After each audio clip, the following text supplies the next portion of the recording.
সৌদির সাথে মিল রেখে দ্বীপদেশ মালদ্বীপেও আজ উদযাপিত হবে ঈদ উল আজহা। ঈদ ঘিরে উৎসবের নগরীর রাজধানী মালে রঙিন সাজে সেজেছে সড়কগুলো, আর দুর্ঘটনা এড়াতে বাড়ানো হয়েছে পুলিশের তৎপরতা। মালদ্বীপ থেকে ইমরান তালুকদারের প্রতিবেদনে বিস্তারিত। দেশের পাশাপাশি প্রবাসীও বিরাজ করছে ঈদের আমেজ।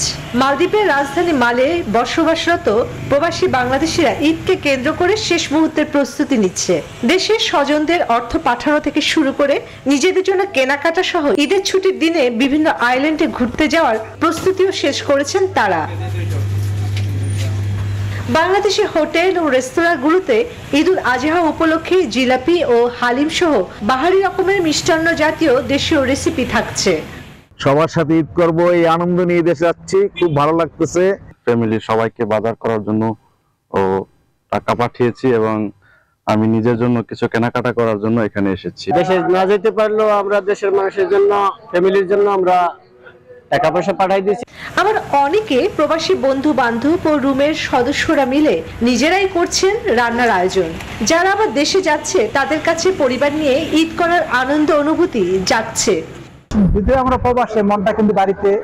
অনেক ইচ্ছা ছিল পরিবারের সাথে ঈদ উদযাপন করার, কিন্তু আসলে কর্মব্যস্ততা ও বিভিন্ন সমস্যার কারণে দেশে যেতে পারেন। এই জন্য আমরা খুবই মর্মাহত। অর্থনৈতিক সংকটের কারণে নিম্ন আয়ের প্রবাসীরা দেশে যেতে না পারলেও অর্থ পাঠানোর মাধ্যমে পরিবার পরিজনকে সুখে রেখে ঈদ উল আজহার আনন্দ উপভোগ করবেন। Desk report, news 24।